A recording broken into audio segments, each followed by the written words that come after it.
ముఖ్యంగా ఈరోజు 2 కార్యక్రమాలు మనం నిర్వహించుకోవాల్సిన అవసరం ఉంది. ఒకటి సన్మాన కార్యక్రమం, తర్వాత నెక్స్ట్ ఎన్పిటిసిఎల్ యూనిట్ ఎలక్షన్స్ కూడా మనం నిర్వహించుకోవాల్సిన అవసరం ఉంది.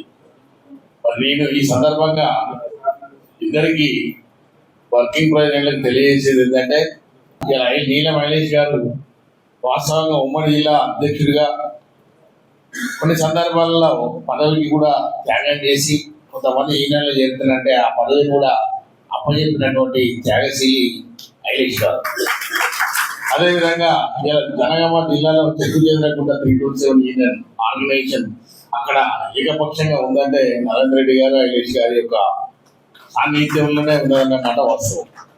అదేవిధంగా శ్రీనివాస్ గారి విషయానికి వస్తే యువకుడు ఉత్సాహం ఉంది, కాకపోతే కొంత లేజీతనం కూడా ఉంది ఆయన దగ్గర. ఎందుకంటే అది కొంత పోవాలి. అదేవిధంగా గ్రేటర్ హైదరాబాద్ లోపల కొంత ఆర్గనైజేషన్ మనం పెంచుకోవాల్సినటువంటి అవసరం ఉంది. ఎందుకంటే వ్యక్తి సీనియరా జూనియరా అనేది ముఖ్యం కాదు, వ్యక్తి పని చేయగలుగుతారా లేడా అనేది ముఖ్యం. అంతే తప్ప సీనియారిటీ ప్రాతిపదిక మీదనో జూనియారిటీ ప్రాతిపదిక మీదనో పదవులు తీసుకోవడం కరెక్ట్ కాదు. ఎవరైతే చేయగలిగే సత్తా ఉండదో, నేను చేయగలుగుతాననే ధైర్యం ఉండదో, నేను చేయగలుగుతాను, నేను ముందుకు వెళ్ళగలుగుతాననేటువంటి ఆత్మసంతృప్తి, ఆత్మధైర్యం ఉన్న వాళ్ళు మాత్రమే పదవులు తీసుకోవాలి. అందుకే ఈ రోజు మనం ఈ నామినేషన్ సిస్టమ్ అనేది ఎందుకు పెట్టామంటే అంతేనా ఉంది. ఎందుకంటే ఇక్కడ రాష్ట్ర నుంచి ఒక సెక్రటరీ జనరల్ గా నేను ప్రాతినిధ్యం వహిస్తున్నా కాబట్టి ప్రజాస్వామ్యంలో అవకాశం ఇవ్వడం 100% కరెక్ట్. మన అవకాశం లోపల మరి నేను ఈ పోస్టుకు తగునా కాదా, ఈ పోస్టుకు ఎవరు అర్హులు కాదా అనేది వేసే వాళ్ళు నిర్ణయించుకోవాలి.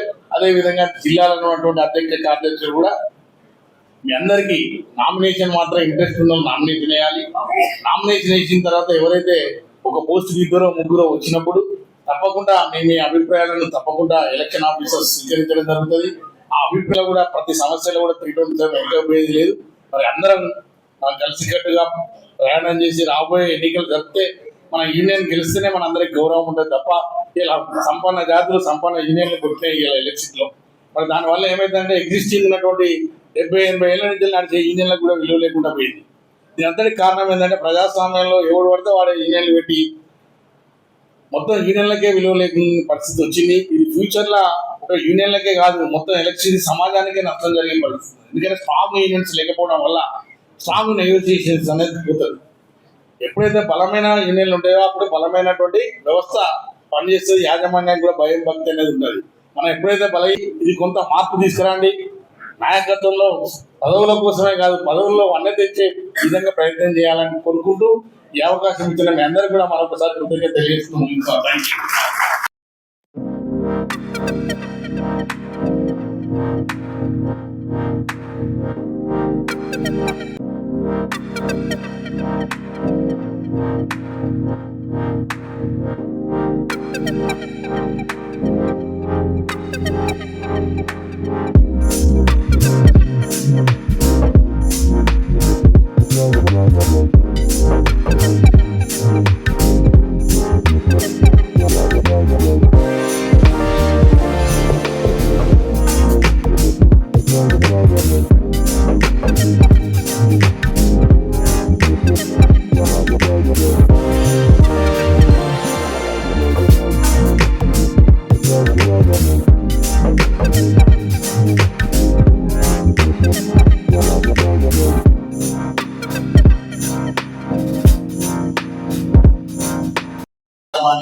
మన నీల మహేష్ గారు ఎలక్షన్ ఆఫీసర్ గా, రాజిరెడ్డి గారు అసిస్టెంట్ ఎలక్షన్ ఆఫీసర్ గా ఈ ఎన్నికలు నిర్వహించడం జరుగుతుంది.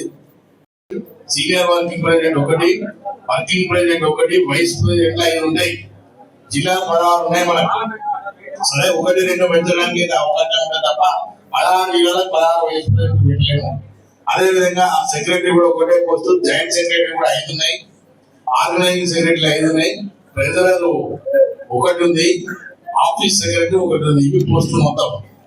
ఇందులో vice president officer election officer నిర్వహించవలసిందిగా ఎక్కడ రాగదేశాల కానీ ప్రాంతీయ తత్వాన్ని కానీ ఎక్కడ అవకాశం లేకుండా పారదర్శకంగా, ఎందుకంటే చాలా ఎక్స్పీరియన్స్ పర్సన్ ఎలక్షన్ ఆఫీసర్, ప్రతి కాడ కూడా ఎలక్షన్ జరిపినటువంటి చరిత్ర ఉంది కాబట్టి కొంత ఎక్స్పీరియన్స్ పర్సన్ మేము ఎలక్షన్ ఆఫీసర్ పెట్టడం జరిగింది.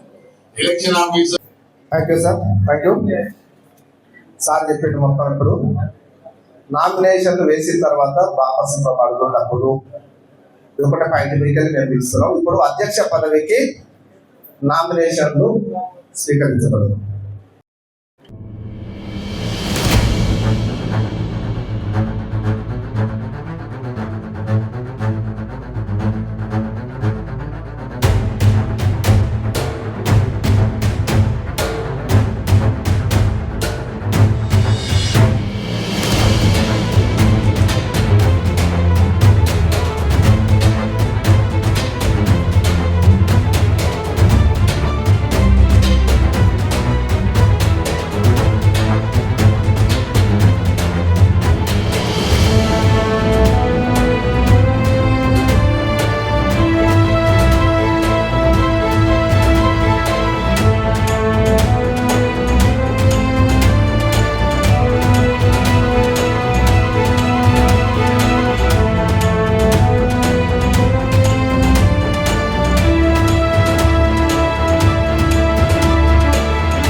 నామినేషన్లు సెక్రటరీ జనరల్ గారు వచ్చి నింపినట్టుగా అధ్యక్షులు నామినేషన్ ఫామ్ తీసుకొని నామినేషన్ ఇక్కడ సబ్మిట్ చేయవలసిన కోరుతున్నాం.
అందరి అభిప్రాయాలు తీసుకున్న తర్వాత అందరి ఓట్లు వినియోగించిన తర్వాత మేము ప్రకటిస్తున్నాం.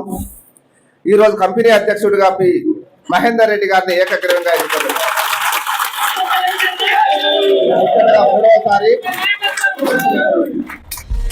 మహేందర్ రెడ్డి గారికి ధన్యవాదాలు. ఆయన మూడోసారి కూడా ఇది ఏకగ్రీవంగా అధ్యక్షుల వారు ఎన్నికైండు. అదేవిధంగా సీనియర్ వర్కింగ్ ప్రెసిడెంట్ గా ఎం సత్యనారాయణ రెడ్డి గారిని ఎన్నుకోనైనది. వారికి కూడా బిగ్ క్లాప్స్. అదేవిధంగా కంపెనీ వర్కింగ్ ప్రెసిడెంట్ గా పి గంగాధర్ గారిని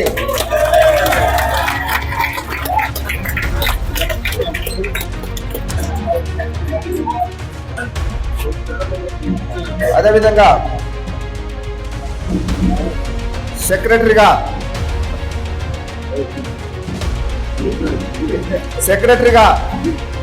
కె శ్రీనివాస్ గారిని మరొకసారి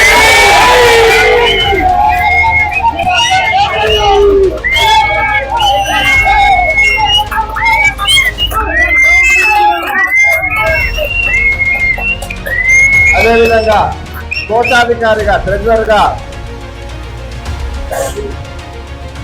కట్ల సదయ్య గారిని ఎన్నుకోలేదు.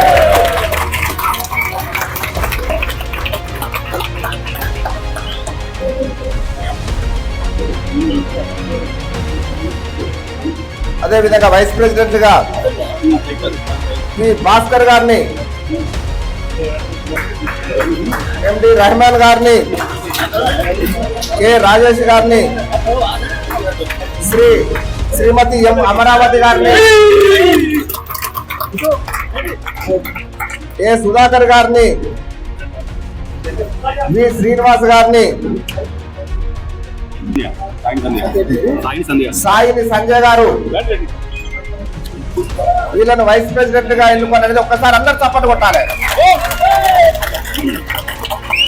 అదేవిధంగా జాయింట్ సెక్రటరీగా వై లక్ష్మయ్య గారిని, సిహెచ్ బాబు గారిని, ఎన్ వెంకన్న గారిని, జి రవి గారిని, ఎండి రియాజ్ గారిని, అదేవిధంగా ఎన్ శ్రీనివాస్ గారిని, వీళ్ళందరూ ఒకసారి బిగ్ క్లాప్ కొట్టండి దయచేసి. అదేవిధంగా ఆర్గనైజ్ సెక్రటరీగా పాక శ్రీనివాస్ గారిని, ప్రశాంత్ రెడ్డి గారిని, అదేవిధంగా ఎండి అలీం గారిని, ఒక్కసారి తప్పని కొట్టాలి వారిని కూడా స్టేట్ సెక్రటరీగా ఆర్గనైజ్ సెక్రటరీగా ఎన్నుకున్నారు.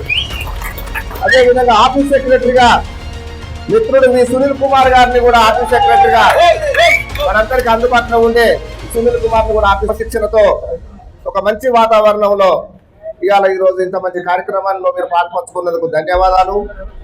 నేను మొదట చెప్పాను, ఇవాళ ఓటమి రేపు విజయానికి నాంది. తప్పనిసరి